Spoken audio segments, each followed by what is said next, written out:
Sanibonani guys, igama Nqobile niphathela Mazibela Inimba ngomhla ka-19 November. Uhlathi-ke guys emva kokuthi ahlaselwe uLazarus lapha eTavern emtshela ukuthi akenze i-public apology and umnikeza 24 hours. Umane wagijima-ke wotshela uThumeka unkosikazi wakhe endlini ukuthi hey, ndihlaselwe uLazarus laphaya, wathi kimi angenzi i-public apology. Hey, ngamtshela ngathi akahambe eyonya yena nabo bonke abantu bakongcukana. Hey, umane nje uThumeka wangaba impressed guys, wamane wanyipha waqhubeka ugirl wayiqobela ispinach sakhe. Hhayi-ke umane nje uhlathi wathukuthela ukuthi hawu kanti unkosikazi wakhe unjani, akekho supportive kule nto. Wathi yini manje ungasakhulumi? Wathula nje, undivile uba nditheni kuwe? Wathi ngivile. Kanti utsho ukuba ufikelwe uLazarus ethi enze i-public apology, wena wathi akahambe eyonya nomndeni wakhe. Wathi ya pho waye unganginikeza i-opinion yakho? Wathi no, vele yonke into wena ufuna ukuyenza uyayenza, manje wayefuna i-opinion yami.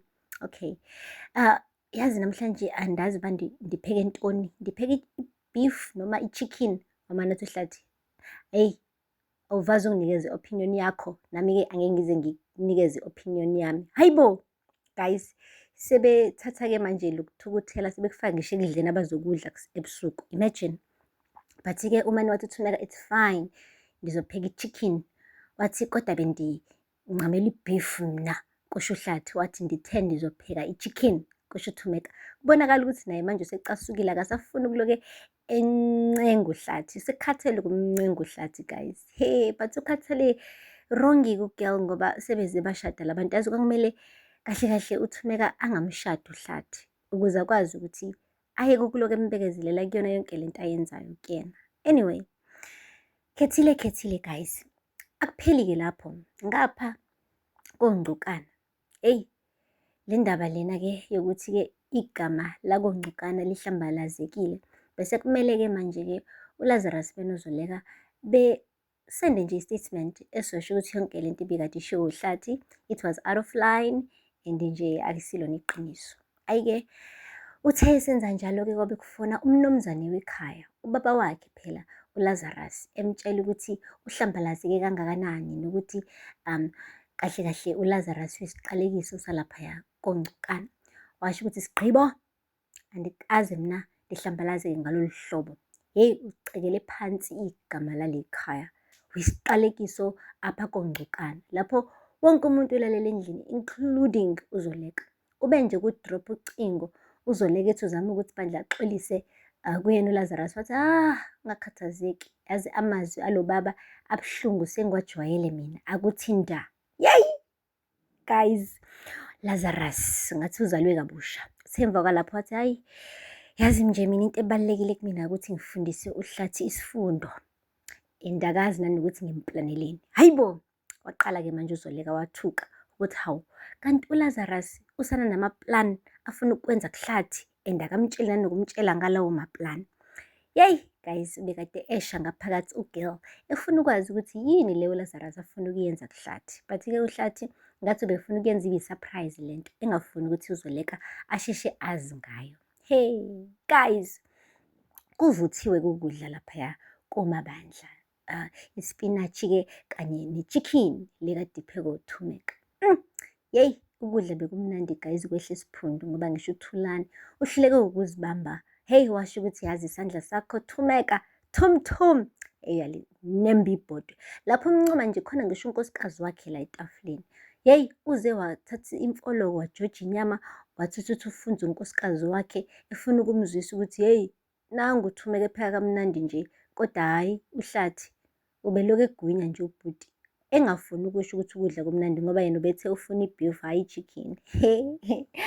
Hayi bo, kuthe kusanjalo-ke unkosikazi kaThulani waqala wahlambuluka wagunyuluka ugirl, washo ukuthi eyi yazi ngiphoxekile kodwa hlathi, yabona lento oyenzile izolo yokuthi uhlambalaze uLazarus benoZoleka, hayi cha ubhedile angifuni ungatsho. Wathi hayi bo, ngubani wena? Ngeni indaba zale ikhaya. Wathi hayi phela ngowale ikhaya nami, angithi mina ngusisi wakho ngoba ngishade nangumfowenu, futhi nginalo lonke ilungelo lokuthi ngiphawule emakhona into engingiphethe kahle ephathelene nabantu bakamabandla ngoba nami ngishadile ngowakamabandla. Hey, lento oyenzile uZoleka ayilunganga, ukhumbule futhi uzoleke usayingxenye lomndeni. Yeyi, wathi undihluthe inzala yami, undiphuce umntanami, ufuna ndenze ntoni? Kubuza uHlathi. Akagwinyanga lawo mazwi ukuthi ndifuna ngenze ntoni, kwabe kungena ulikamva ehamba nezivakashi. Izivakashi-ke guys besiswenkile impela, sifake ngisho ishetheli elimhlophe sathakha in. Hhayi, siphethe nje i-document ngesandla kanye namaphepha amanye futhi ukuthi awasayini uHlathi. Ube nje ukusho ulikamva ukuthi tata unendwendwe. Hhayi, wathi yini le, intoni le, ebuza la maphepha nge-envelope. Wathi hhayi, sayina mnumzane, sayina nje wena kuphela. Hhayi, ungabuzi iy'nto ey'ningi. Wasayina ngampela-ke uHlathi guys. Emva kwalapho wathatha i-envelope wayivula, mithi ha, uyayifunda guys. Wathi uLazarus undisuwa for 10 million. Eyi, ngabona uthumeke enikini ikhanda ebheka phansi u-girl. Esho ngenhliziyo ukuthi hawe ma, ngangingena nami esikweletini ngagaxela.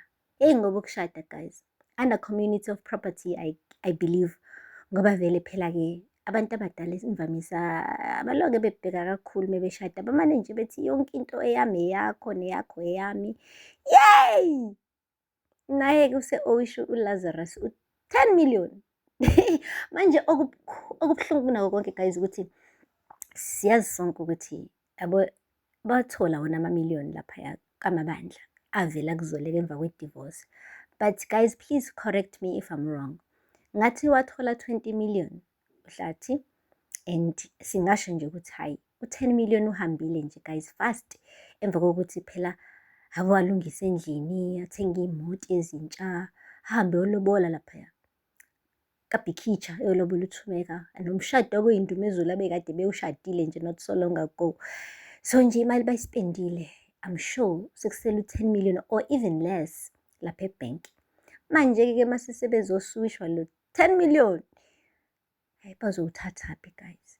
Ilowo nje umbuzo wami, uHlathi uzowuthatha bu-10 million? Because useyidlile imali uHlathi, a lot of money sispendiwe laphaya kaMabandla. Imali vele okwangesiyona yakhe in the first place, imali okwakuyikazoleka vele. Yay guys, easy come easy go.